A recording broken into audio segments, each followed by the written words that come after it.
Good morning, everybody.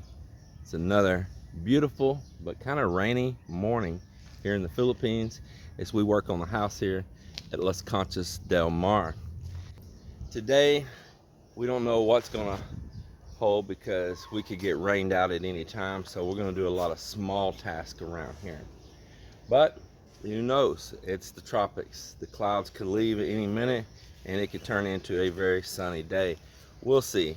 We will see. So let's walk on through the gates this morning and move on to newer and bigger things. So where we're going to be beginning now is right here between these two columns. We're going to make sure they get it nice and level. We're going to make sure these columns are really plumb. And we're going to start working on that right up there. The next thing is I want to walk on around here. Man, I'm just loving this sidewalks coming around. I just can't even imagine how beautiful it's going to be when it's done. So here inside of this little landscaping flower bed, we're also going to hide some plumbing inside of here. And this is a roof drain here. And I have another pipe hid down behind it that is just ran in for some conduit, for some electrical in the future, for some low voltage lighting inside of this bed. I went ahead, I put a clean out on here inside of this flower bed. You never know up on the roof when that pipe goes all the way up. Some of these Talisai leaves and debris could get in there and possibly clog up your pipe. Even the small stuff that'll get past your strainers. Coming on around here, we poured the tank, and I poured it thick, as you see. I poured it very thick, right on top of the tank only, nowhere else. The rest of it is 4-inch concrete. But this, I poured it thick, and I put huge steel. This is what I wanted. I caught mockery out of it here locally from the locals because they're used to pouring it about 1/3 that thickness. But in my years of being in the Philippines, up in the cities and provinces all around everywhere, I'll see they'll pour these lids and over these tanks thin, and how many lids have I seen crack and broke and caved in? And I'm talking about the whole lid. So many. Then you got contaminated water leaking in your tank, and it's just a nightmare. Well, this is my project. It cost me about $30-$40 extra to pour this tank thick. It was just a few more bags of Portland. That Portland costs 200 pesos each right now. So that's cement, Portland cement for the people that have to be so dead on spot on terminology. So it only cost me a few more bags of cement to pour this right here. The sand is not a big issue. The stone don't cost me that much. So what was the difference? Them mixing up a little bit more. Well, the labor's not expensive. So you didn't have much cost difference, and I was able to put something that'll last for a long time with no worries versus something to be questionable. So under the sidewalk right here coming around this, I ran some more tubes. I ran two inches, and I ran one 3/4. Those are for one, a drain in this bed right here in case it ever flooded from like hard blowing rains. Two, just a low power for the small 3/4 for low power landscaping lights coming all the way around down through here, even to that end one. It'll all connect. And the last one is just in case I need to ever add anything, it leaves me a pathway that I can run something inside of that 2-inch tube. So it's just a lot of pre-planning, trying to think ahead, or if you want to run something new in the future, you got a means to get through there without chiseling and cutting your concrete to do it.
Well, there it is. I think it came out pretty nice. Came out looking good down the side of the farms. First time they've ever used the edger. Of course, I just knocked dirt all over this, but I tell you, I'm not going to complain. I think it's pretty good.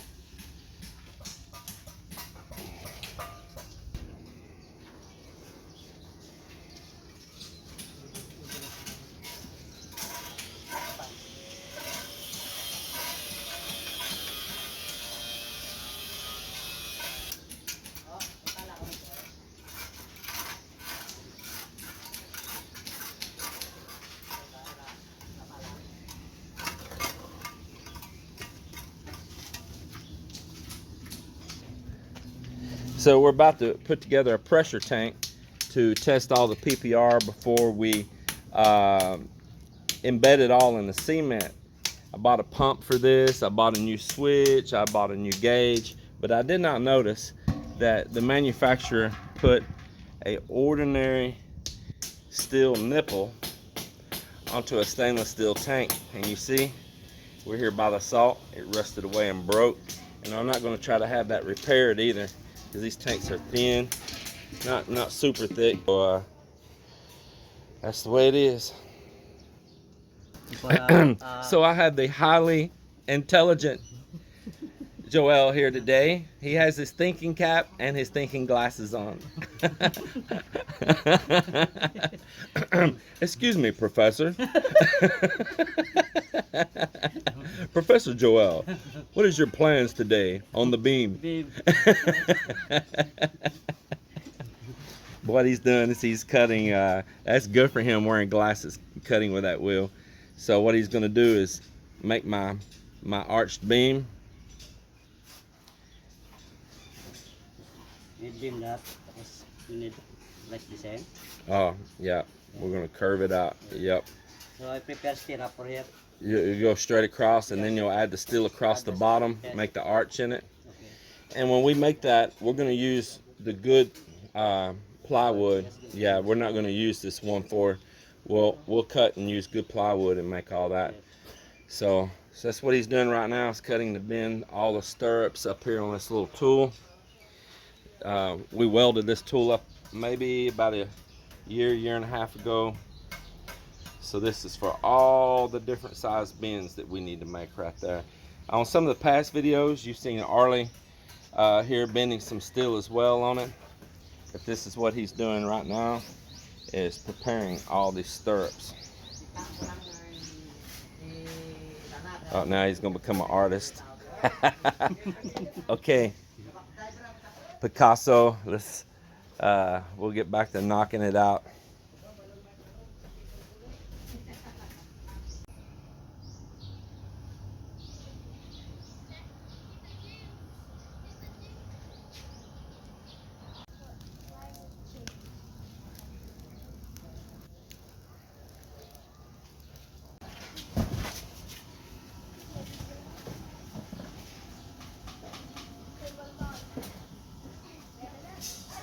The box is bigger than her.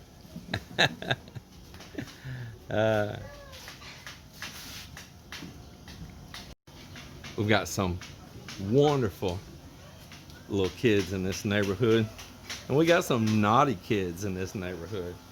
I've kind of noticed something.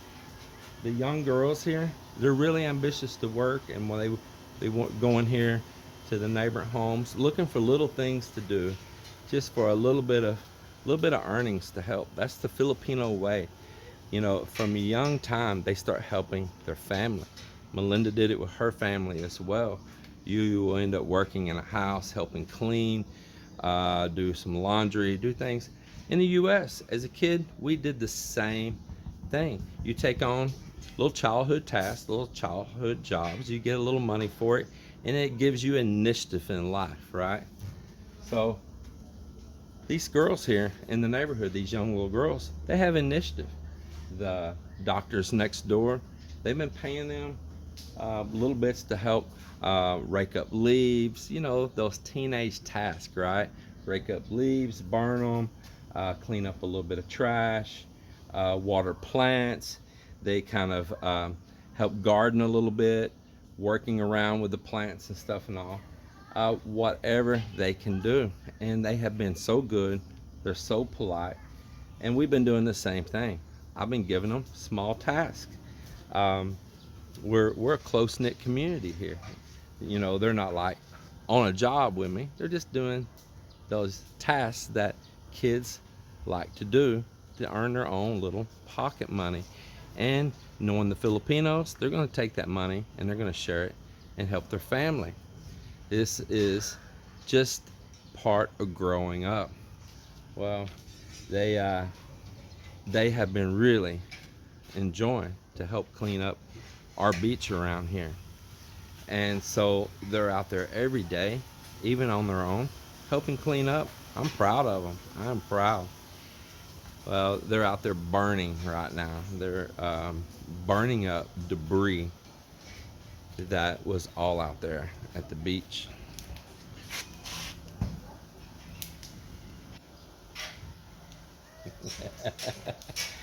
and that's pretty cool.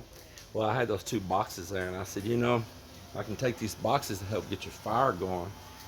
Well, instead, they saw those nice, thick, heavy boxes and said, can we have those? We want to use them in our house. Because sometimes what we take for granted in life can be precious to someone else. They may have a need for it. So those kids was very happy to get those boxes, and they're going to take them home, probably to store some stuff inside of. So I told them, absolutely, here, take them. You can have another one also, and it gets put to use. I'm proud for these kids here, but I'm going to tell you something. I don't know what's going on. The young boys here, they don't want to do nothing. Young boys in this neighborhood, they're out being what we say naughty here, you know, and they have no initiative, none. We really see the contrast. I'm just telling you, we really see the contrast. I don't know what else to say. We see the boys doing nothing but getting into trouble, and we see these girls with initiative.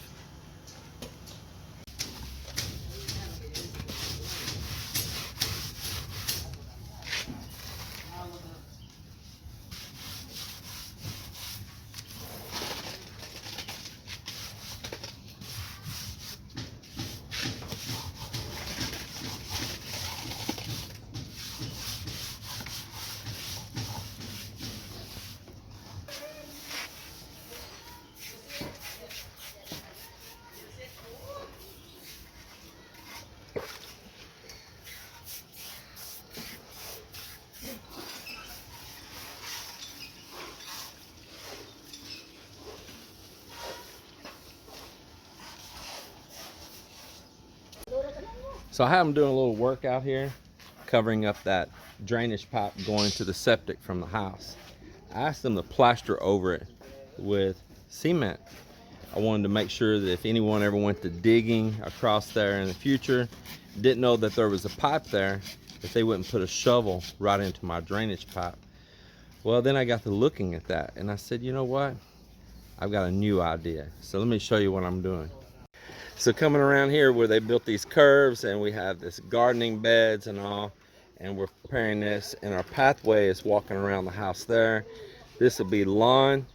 Well, right here, I had them backfilling this area, and I had them plastering over that drain pipe with cement so that it wouldn't ever get hit by a shovel and busted in two down through there. Somebody hit that, they're going to hit the shovel into it, save the pipe.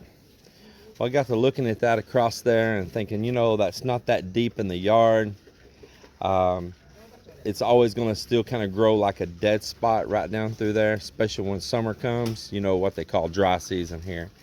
So I thought, you know, right in front of it, I want to build another little curb, and I'm just going to make this like a separate landscaping bed all to itself right here.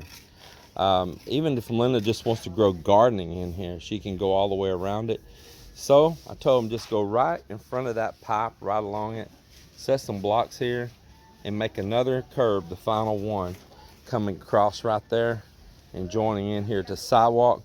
I think it's going to be a very wonderful little addition right there. Joel is preparing to make the beam. He's got his stirrups already here. He's got Miller here helping him out bending the 16 mm steel. And so some of you asked, what steel size am I using in my columns? I'm using 16 mm and 12 mm, but there are some things we use some 10 mm on as well. So they give you an idea on the sizes there on that. In the US, we have a saying. We'll say when you're digging a deep hole that you're gonna dig a hole to China. We're like, oh man, you're digging a hole to China. But if you're here, you're not digging a hole to China, because China, it's that way. Yeah, or actually it's that way, yeah. So I guess we're not digging a hole to China. We might be digging a hole to Texas. Sure could be. All right, it's all right to be a shortcut.